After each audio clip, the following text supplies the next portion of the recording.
Bonjour à tous et bienvenue dans un nouvel épisode de Hail. J'espère que tout le monde va très bien et avant toute chose, excusez-moi pour mon absence ou en tout cas ma faible régularité sur ces 2 derniers mois. J'espère que vous m'avez pas oublié et j'ai essayé de faire les choses bien pour ce petit retour, c'est-à-dire qu'il y aura 3 épisodes en tout cette semaine. Ils sont tous prêts à être publiés au chaud sur mon ordinateur, donc j'espère vraiment qu'ils vous plairont. Comme d'habitude, alors est-ce qu'on peut encore parler d'habitude, ça c'est un bon débat, mais comme d'habitude, bienvenue à tous ceux qui ont rejoint la chaîne depuis le dernier épisode, ça me fait très chaud au cœur de vous accueillir ici, et puis merci encore à tous ceux qui sont présents sur cette chaîne, d'être ici et d'écouter ces épisodes.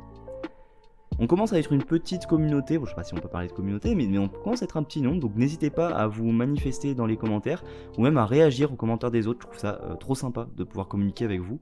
Donc voilà, sur ce, encore merci d'être ici, et je vous souhaite un très bon épisode.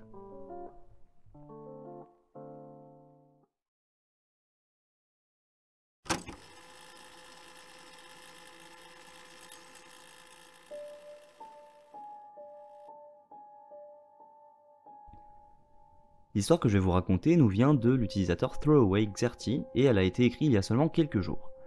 On n'a aucune précision sur s'il s'agit d'un homme ou d'une femme, donc pour la compréhension de l'histoire, on va considérer que la personne s'appelle Hugo. Pour contextualiser l'histoire, Hugo nous précise que son école lorsqu'il était petit se trouvait à environ 5 km de sa maison. Ses parents travaillaient jusqu'à 7h du soir tous les jours, du coup il rentrait jusqu'à sa maison en marchant, ce qui est assez courant lorsqu'on habite proche du collège à cet âge-là, mais qu'il est un peu moins lorsqu'on habite à 5 km. Il y a une autre chose qui est un peu moins courante, c'est le trajet du retour qui passe par une immense forêt. C'est une forêt qui est extrêmement profonde et manifestement peu fréquentée, étant donné qu'Hugo nous précise qu'il peut compter sur les doigts de sa main le nombre de fois où il y a croisé quelqu'un. Voilà pour le contexte, on a un environnement qui peut facilement se révéler inquiétant, je pense qu'on est d'accord, et Hugo nous raconte que cette fois-ci en particulier est restée gravée dans sa mémoire et pour une très bonne raison. A l'époque de l'histoire, Hugo a 12 ans et on est en plein été donc il fait extrêmement chaud. Après une journée d'école normale, le garçon sort et se met en route pour retourner à sa maison, et la marche est forcément un peu plus éprouvante comme on est en plein été et qu'il fait très chaud, et même si elle est tout à fait réalisable, il a une bouteille d'eau sur lui. Le jeune homme marche depuis environ 2 km et il s'est déjà enfoncé depuis quelques minutes dans la forêt. Par ailleurs, c'est pas un endroit qui lui paraît effrayant ou angoissant parce qu'en fait il l'emprunte tous les jours et il n'a jamais eu de mauvaises expériences.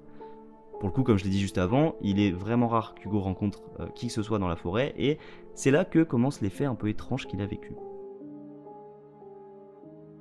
En effet, alors que le jeune homme marche machinalement, il est tiré de ses pensées par un groupe de garçons qui marchent dans sa direction. Mais précision qui a une énorme importance, ces enfants n'ont absolument aucun habit sur eux.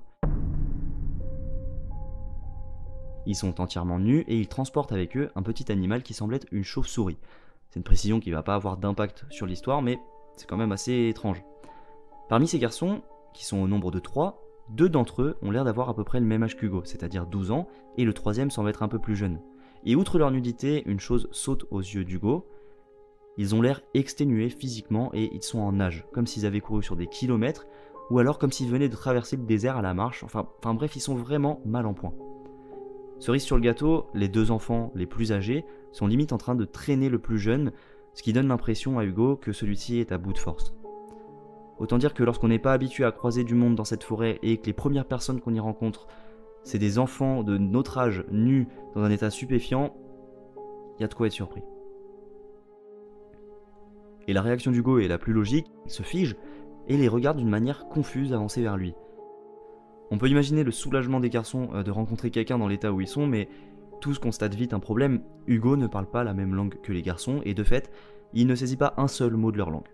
Pourtant, le jeune homme parle anglais et espagnol, mais clairement, leur langage n'est ni l'un ni l'autre, et il comprend que, malgré l'urgence potentielle de la situation, ça va être extrêmement difficile de communiquer avec eux. Et aujourd'hui encore, Hugo se souvient de l'apparence de ces garçons.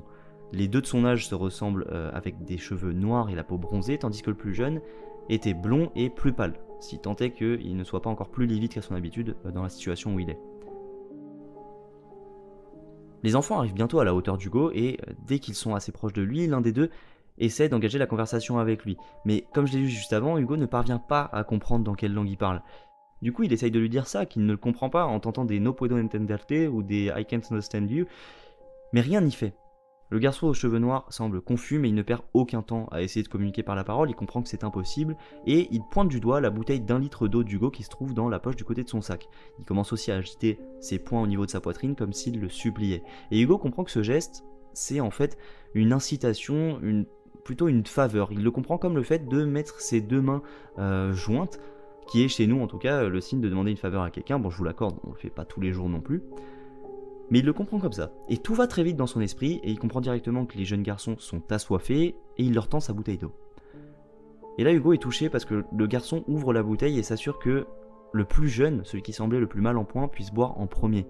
Ce qui est aussi touchant, c'est que même si les enfants ont l'air dans un état terrible, ils prennent soin les uns des autres.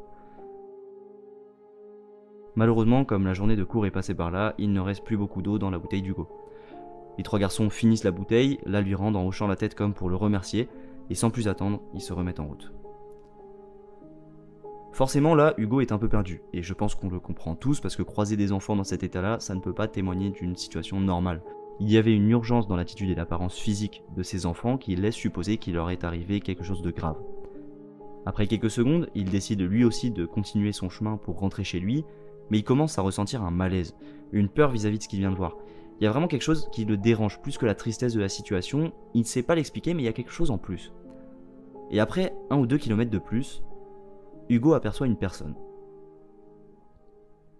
Au début, il ne distingue pas clairement cette personne, mais il se rapproche de plus en plus de lui et plus il s'approche, plus il arrive à distinguer un homme. Cet homme est grand, fin et Hugo lui donne entre 20 et 30 ans. Mais ce qui surprend Hugo, c'est qu'il a le teint très pâle, mais pas pâle comme quelqu'un dont c'est le ton naturel. Non, pâle à la manière de quelqu'un qui serait malade. Et pour le voir alors qu'il n'est pas tout à fait à son niveau, c'est que ça doit sauter aux yeux. Petite précision, ça doit être la première fois que Hugo croise des gens à plusieurs reprises dans la forêt dans le même trajet, ce qui ajoute encore un peu à son sentiment de malaise. Et on ne sait pas à quel âge Hugo, mais il nous dit qu'en y repensant aujourd'hui, il pense que cet homme avait peut-être pris quelque chose ou qu'il était sous drogue, mais en réalité à 12 ans, il fait pas forcément la réflexion. Bon, pour le coup, je pense qu'après avoir vécu l'expérience avec les 3 jeunes garçons nus et mal en point, on peut pas avoir envie de croiser une autre personne dans la forêt. Même d'ailleurs, dans tous les cas, en fait, on n'a pas envie de croiser quelqu'un dans la forêt. Et peut-être que c'est ça qui affecte son comportement, ou peut-être que c'est plutôt une mauvaise intuition, mais en tout cas, en arrivant au niveau de cet homme, Hugo garde la tête basse et marche sans s'arrêter pour à tout prix éviter de lui parler ou d'avoir un contact avec lui. Et au moment de se croiser, l'homme arrête Hugo. Il prend une dose d'adrénaline supplémentaire et son cœur se met à battre de plus en plus vite. Il sent le danger, il est en panique parce qu'il redoutait un contact avec cette personne et c'est justement ce qui est en train de se passer. Et l'homme le regarde, puis il lui dit dans un très mauvais accent espagnol qu'il cherche ses petits frères.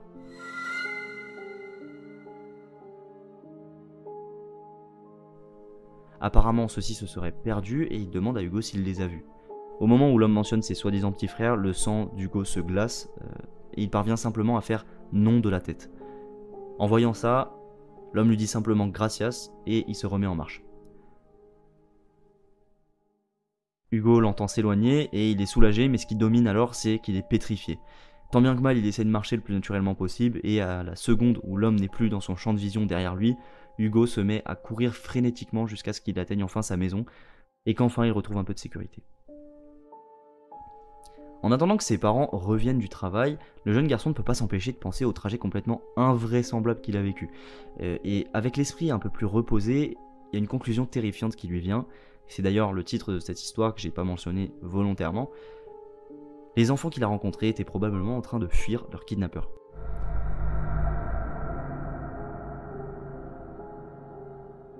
Lorsque ses parents rentrent finalement du travail, il leur raconte tout ce qu'il a vécu en détail, mais leur réaction n'est pas celle qu'il espérait, puisqu'en fait il l'écoute mais sans vraiment prêter attention à ce qu'il dit.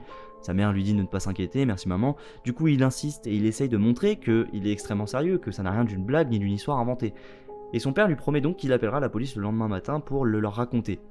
Sauf qu'Hugo nous dit qu'il n'a jamais été recontacté par la police pour d'éventuelles questions, informations, détails, rien.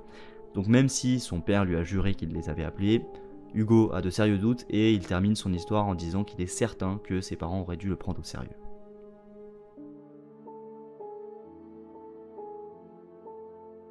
Voilà, c'est la fin de cette histoire. Je la trouve hyper stressante, honnêtement, parce que, en tout cas, en lisant, je trouve qu'on peut très facilement s'identifier à la personne qui raconte, et en fait, on a tous les indicateurs qu'il se passe quelque chose de grave, mais on reste à l'extérieur de la situation.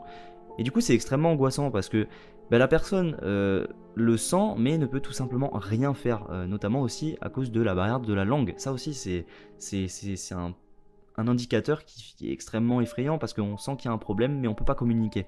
C'est comme lors d'un rêve quand on essaye de crier mais que rien ne sort. Pour moi c'est un peu cette image.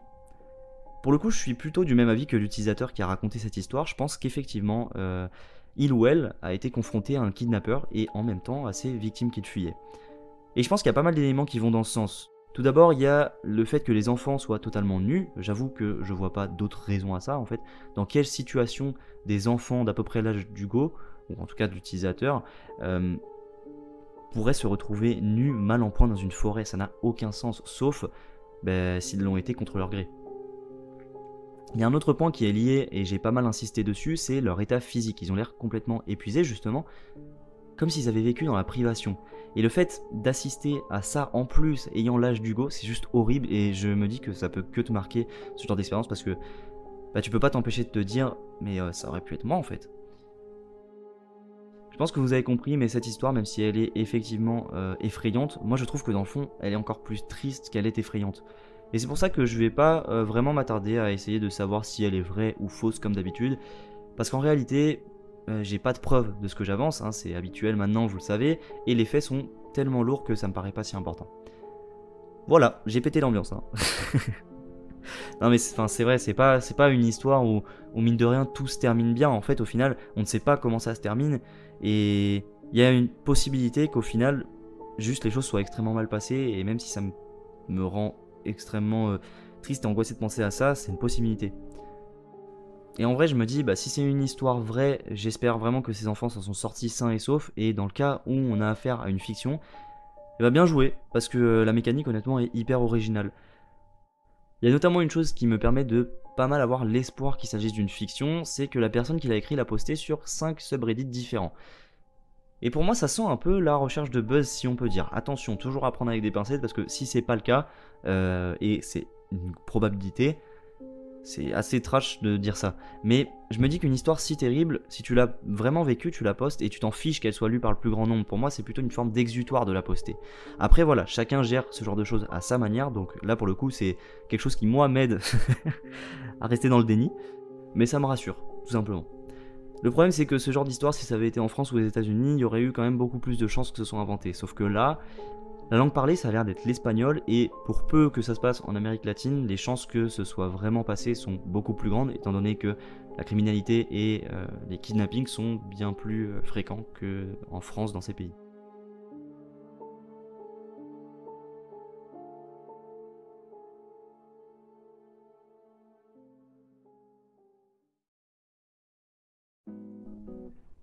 Voilà, comme vous l'avez compris, je vais m'arrêter là pour la partie analyse. Et d'ores et déjà, merci beaucoup de m'avoir écouté, merci beaucoup d'avoir pris le temps d'écouter cet épisode, et j'espère qu'il vous a plu, j'espère que j'ai réussi à vous transmettre les sensations et les émotions que j'ai eues en lisant cette histoire, et ça me fait plaisir de revenir avec un épisode assez original. Comme d'habitude, et je le répéterai jamais assez, n'hésitez pas à me faire vos retours en commentaire si vous voyez des suggestions que vous pourriez faire pour améliorer le format, potentiellement pour peut-être le faire évoluer, le faire aller dans une direction peut-être différente de celle qu'elle est aujourd'hui. Voilà, donnez-moi peut-être vos idées si vous en avez, ça me ferait extrêmement plaisir, ça m'aide. Et puis si vous voulez juste vous manifester, me faire un coucou, n'hésitez pas, ça me fait extrêmement plaisir de parler avec vous comme je vous l'ai dit en début d'épisode. Et puis autre chose, vous pouvez aussi me laisser vos hypothèses si vous le voulez en commentaire, parce que contrairement aux derniers épisodes et aux autres épisodes, je me suis pas trop penché sur l'aspect hypothèse, théorie sur qui étaient par exemple ces enfants, qu'est-ce qu'ils fuyaient, est-ce que finalement l'hypothèse de l'utilisateur est la bonne, qui était cet homme, peut-être qu'en fait il n'a rien à voir avec un quelconque kidnapping ou quoi. Voilà, peut-être dites-moi ce que vous en pensez. En tout cas, moi ça me fait extrêmement plaisir de vous avoir retrouvé ici, j'espère que vous avez passé un bon moment, tout simplement. Encore une fois, merci beaucoup d'être ici, merci beaucoup de me soutenir, comme d'habitude, je ne l'ai pas mentionné depuis longtemps puisque j'ai pas refait de vidéo, mais les commentaires sur la dernière vidéo étaient extrêmement chaleureux, extrêmement encourageants, et ça me fait bien trop plaisir en fait de lire ça. C'est du bonheur à l'état pur, excusez-moi, c'est de la bienveillance, et c'est juste génial d'avoir un contact avec vous comme celui-ci. Voilà, je parle beaucoup en conclusion. En tout cas, merci à tous, et j'espère vous retrouver bientôt, et comme je vous l'ai dit, forcément très bientôt pour un nouvel épisode.